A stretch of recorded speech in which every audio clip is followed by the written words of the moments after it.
Hello everyone to my first ever sketchbook tour.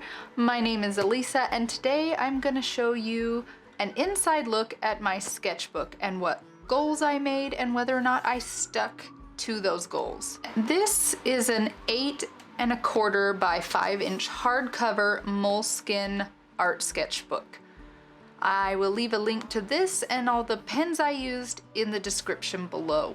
I particularly like this style of sketchbook because it can fit easily into my purse and not be too large or too small. This style of binding allows my artwork to stay nice and clean and not smudged like with a spiral bound, because it will rub together because the pages are more loose than with this kind of binding. So here I have my name. Sometimes I'll put, my phone number in case it gets lost. I didn't put that in here this time, but you can see I started in August of 2018 and finished in October of 2020. So what my first goal here was inks only in the sketch. So I would not use any pencil. And the second goal I made was to practice drawing figures, both animals and people. And the third goal was to sketch from life as much as possible. This is my first sketch. I felt like this was the perfect opening spread for me with the quote, "Quiet the mind and the soul will speak." That's what I wanted this book to be for me. This page was meant to inspire me every time I opened my sketchbook. I was very proud of myself for these sketches because I couldn't erase, and I embraced the imperfections and continued to move forward in my art. Here I was drawing from life during my church meetings. It's easier to practice when they don't have anywhere to go for an hour. I found this extremely beneficial and helped me in the long run when I started sketching people that were moving more quickly. My girls often requested I draw animals, and the pictures I usually found on Pixabay. This was a great exercise to work on when I didn't have a good vantage point for live drawings, and it allowed me to focus on the structure and form of different animals and insects. I did like this one, which had the phases of the butterfly coming out of its cocoon. As you will start to see throughout the book, I have less quotes and stopped practicing my typography.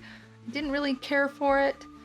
And this one I painted over a sketch that I didn't like and replaced it with one that I do.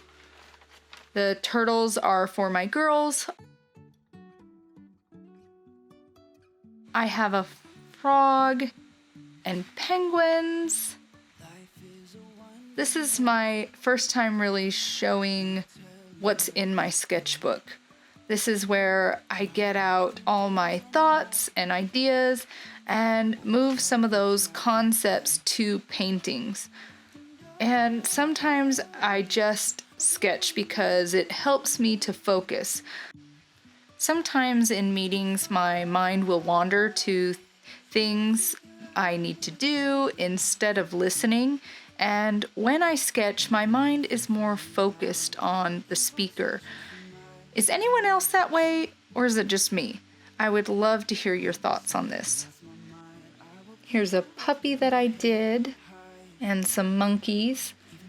I do love the moleskin for using pen. I love that it has a nice smooth surface to work on. Here I did a cheetah, and I love the quote on this one. It helped me through some difficult times with my art. I love drawing foxes. I recently did a painting of one on aquaboard. I will leave a link in the description, or you can click on the card above if you would like to see that. They're amazing creatures. Here's a cat, and I started sketching some ideas for paintings I would like to do on the other side. This one I decided to do a full spread to really appreciate the large fins on this lionfish. This squirrel was actually practice for a potential book I was asked to illustrate. Things did not work out with that book, but I still love how this little guy turned out. I do like what I wrote on this page to stop comparing and start where you are. The only person you should compare yourself to is you.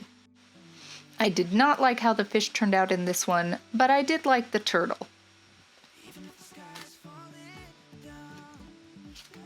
This is probably my favorite sketch in the whole book. I did this while waiting to have my car looked at. I ended up being there for 2.5 hours. And it's amazing how when you're sketching or painting from life, you remember little details about that experience. Smells, places, sounds, it's all there. I always love doing something for May the 4th or Star Wars Day, and so I also did Revenge of the 6th. I love a good pun.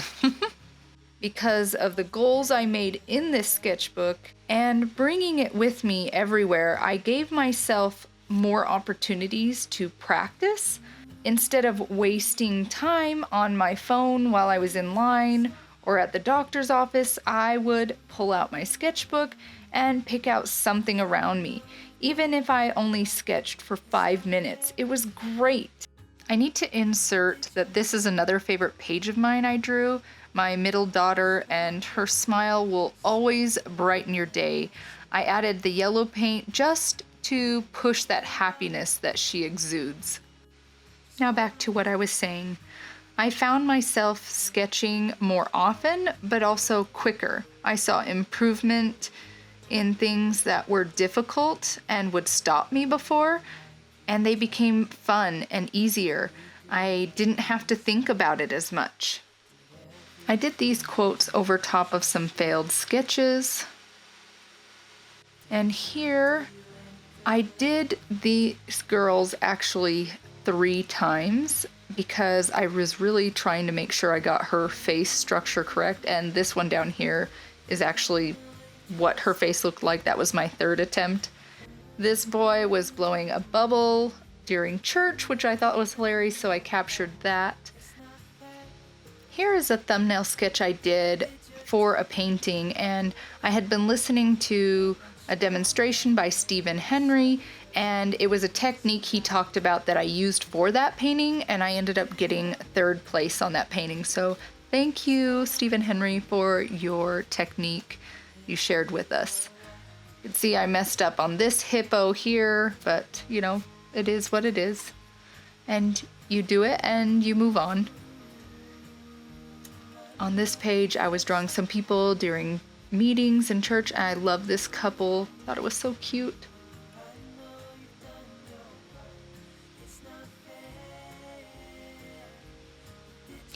Now here, I painted over it and then I tried doing a drawing, and I still don't really care for this page at all. I was doing my snake plant, but whatever.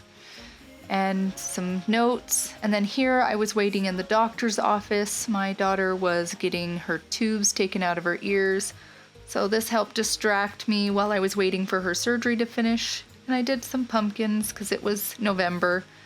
And here I draw this girl actually multiple times. She goes to the same church I do, and she is a great model for me. I've drawn her several times. I added gold here, and I loved the profile of this man. It was great. These are my notes for a video I did on grays, and I will leave a link in the card and the description below. Here I was practicing a city scene and more animals. Just a quick sketch. Here I was practicing more people around me and another animal. I believe it was a jaguar. It was fun. That I don't want you to look at. It was awful, and I tried to fix it and it still looks awful. So I did a giraffe on the other side. Here I was focusing on this hairstyle. There was things that I look at that are unique to people, and that helps me decide who or what I'm going to draw. And so yeah, here is more live drawings of people from meetings that I went to with notes. And another Star Wars day. I do not like how she turned out. She's very disproportionate. Her head is too small for her body. Here I was waiting in the doctor's office and drew one of the receptionists and then my youngest daughter and a plant from a doctor's office while I was waiting. This sweet little baby is my new nephew, who we love. He's so sweet. And my daughter, this was for her birthday this year. She wanted a Harry Potter party. And I just loved the little face she was giving us there. She was creating a potion. Now here I was again waiting in some kind of doctor's office, and I drew the Costco across the street, and then I was waiting at my daughter's school and capturing the light on that tree. Now here is when we thought my daughter possibly had COVID. She came home sick from school, from somebody at school, and so we had to have her tested. Thankfully, it came back negative, but my other girls also got sick, so I was drawing them. I love the cute little pants my daughter was wearing. It has little kitty faces on the kneecaps, so I had to capture that as well. They were just resting. It was a rough week. Here, my husband told me this horse looked like a devil horse because of the dark ears and then the white mane. I was like, thank you. And then here, the marker I used bled through a little bit, so I just tried to redraw the pumpkin on the other side. And this one is a study from some pumpkins I picked up at our local farm, and I think I want to turn it into a painting. What do you guys think? Would you like to see a painting of these pumpkins? Again, happened on the other side of this page, so I did that. And then here is my final sketch for this book. And it's a painting that I am working on doing, and you'll see more on that later. And you can see there's a pocket in the back. I put notes from my girls or different things that I had. And I hope you guys enjoy this sketchbook tour. I'll see you in the next video. Don't forget to like and subscribe and to click that bell so you can be notified when I upload my next video on starting a sketchbook and making goals to help us succeed. Bye!